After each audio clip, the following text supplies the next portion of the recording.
see Ms. Dixon present with us out of custody. Is there any legal cause or reason why we cannot proceed with sentencing today? None, Your Honor.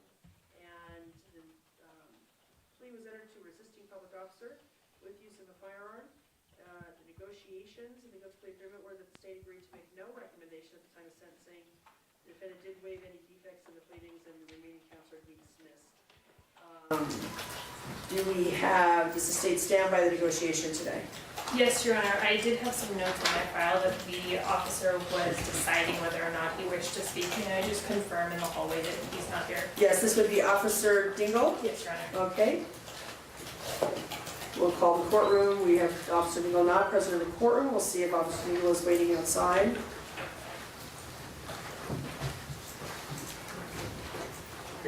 Thank you, Your Honor. I just wanted to confirm so it wasn't missed. So the officer is not going to be being sworn and giving any statement today? That's correct. All right, then let's go ahead and with the state confirming it's to make no recommendation for today. Let's hear from counsel or Ms. Dixon, whichever order you wish to proceed. Go ahead, Ms. Dixon. Hi, Your Honor. Overall, right now, I'm in school.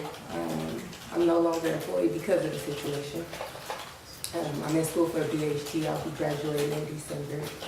And I'm also in rehabilitation and mental health services just for, the situation and what I was going through with everything and dealing with it.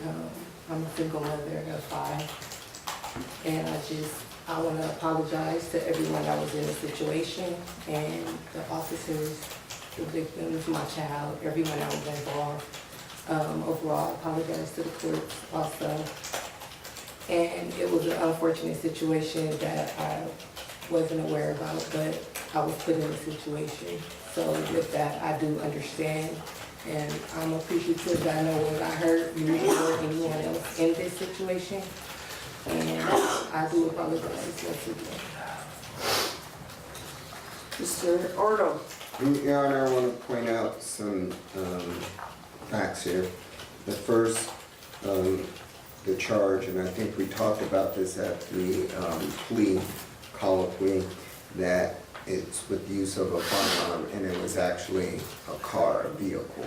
And you probably can decipher that through the factual description. I think when we took the plea, we had that discussion. I just Right. stated the title of the charge and it's not uncommon to have, as you noted, and I think as we noted when we took the plea, that there's sometimes what we call a fictitious plea to reach a certain charge or a certain outcome. And so I think that's what we all agreed upon, is understanding that it was a car. And we know what the defense synopsis has to say about the officer's engagement with Ms. Dixon and what occurred in the parking lot and out onto the roadway in those circumstances. All right, thank you, Your Honor, for remembering that. Additionally, I wanted to point out that my client was not found with stealing anything from the store, that she was along with the 2 other individuals, and what we faced if we went to trial was just the appearance that there was some coordination by my client's part to put this all together. She denies that, but then in regards to the officer, she did admit that she said, go, go, go, that she was trying to get out of there, trying to escape the situation. Nevertheless, this is an old case. She's been out of trouble during the pendency of this case while she's been out on house arrest, but additionally, she had no prior criminal record except for that misdemeanor in 2015. Again, I think the punishment would be because of her fear of what was happening and, just a very convoluted situation, and also that her daughter, was in the vehicle, and Ms. Dixon was telling me that she was talking to her daughter, and I advised her that would be very hard to prove that to a jury, but she was telling her daughter to go, go, go, meaning get out of this situation. Nevertheless, she's accepting responsibility for her part in it, and we're asking for a suspended sentence, Your Honor. Again, she's a person that's staying out of trouble. She has family responsibilities, and she's been diligent about working until she just got removed from her position here recently. And again, you know, that was a byproduct of this case, so she suffered consequences because of this. And I don't believe she'll be any further problems to the law or to this court, so we're asking for a probation sentence. The struggle that I have, Ms. Dixon, with the way this has been described and the way you are, I guess, accounting for your responsibility in this or not, as the case may be, is, from what I understand here, you are the only adult in this scenario. These are juveniles that are participating in whatever is happening here. Now, whatever you knew or didn't know, to say that you were sort of somehow dragged along on this, and I don't mean that that's not a pun I'm trying to make, it just that you were brought into this and forced into this, and other people were taking responsibility. Like, who's the adult in the room? Who's making these decisions? And if your daughter was part of this process, that's also equally concerning. I'm not having a dialogue here with you now, I'm just telling you my thought process before I announce my sentencing. Because we're seeing the scourge of this going on in our community every day. I have literally been in multiple stores where I'm standing there looking at potentially making a purchase to see people scuffling and shuffling and running out the door. And sometimes the people pursue it, sometimes they don't, and it's people stealing as much as they can get their hands on and running out the door without making purchases. And just me alone, having seen that multiple times, like it's happening all the time. And where it is that people thought that it was okay to start behaving in this manner, and where it is an adult would be participating in any way, shape, or form along with this, I can't understand. Now, do I think you need to go to prison behind this? No. Not with the lack of history that you do have here, but you are not without some minimal, granted, but history of theft concerns.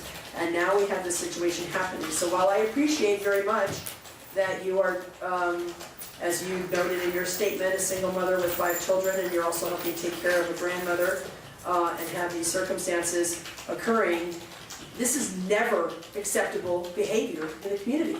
We all paid for this behavior in the community. This is not just, I grabbed a few things that I either couldn't afford to pay for or thought I could get away with. This is, all of us pay for that with increased insurance payments, increased prices on products, everything. So this is not a victimless crime. This is not a situation where nobody was actually hurt. This could have ended up so much worse. And it's very, very fortunate that it did not for this officer and for those involved, including yourself, that this did not end up much worse than it did. So while I'm not going to sentence you to prison out of the gate, I am going to indicate that a higher underlying sentence is appropriate for you should you not comply with your probation. I have every reason to believe you can and will comply with your probation, or I wouldn't give you that opportunity. But should you not comply with your probation, or should there be any further circumstances that, such as this, or that would warrant your revocation, then you would spend some time incarcerated in prison by your own choice making. So I am going to adjudicate this time guilty of resisting public officer with use of firearm, in this case, the vehicle, as being the weapon. I am going to adjudicate you and sentence you to a minimum of 19, maximum of 48 months in the Nevada Department of Corrections. So that up to 4-year sentence is the, I think, appropriate underlying sentence. I'm going to suspend that sentence and give you probation not to exceed 24 months. So you have 2 years or less if you do good time credits to serve. But you will make every effort to be compliant at all times with your probation conditions. We have fees, $25 administrative assessment fee, $3 DNA collection fee, $150 DNA analysis fee. There was no restitution requested, as we understand, but we are going to have the standard conditions of probation, of course, will all apply to you. You had 6 days that you did spend in custody, so that will be reflected in your JOC. Of course, any remaining counts will be dismissed. And then in addition to all the standard conditions, the special conditions will give you, of course, you are to have no contact with the Las Vegas Metropolitan Police Officer, Officer Dingle, who was harmed in this incident. You will be required to have a mental health evaluation, completing a recommended case plan. I'm ordering that because by your own report, you could potentially benefit from that. That could provide support to your probation. And it's not considered to be a punishment by this court. It's considered to be a supportive effort to your probation. But it will be sent out for evaluation by parole and probation for a mental health provider. And then you'll complete any recommended case plan as well as any medication regimen. I also think impulse control counseling would benefit you because I cannot understand what choices were made in these circumstances, even if they were not You were not the ringleader, so to speak, of this, you still made choices to participate in that. So impulse control counseling is referred by parole and probation. During the term of your probation, of course, you are to have no use, possession, or control of alcohol or drugs, that includes marijuana. I'm not here to say that that had anything to do with these charges, but they are requirements that we have for probationers to ensure compliance with probation.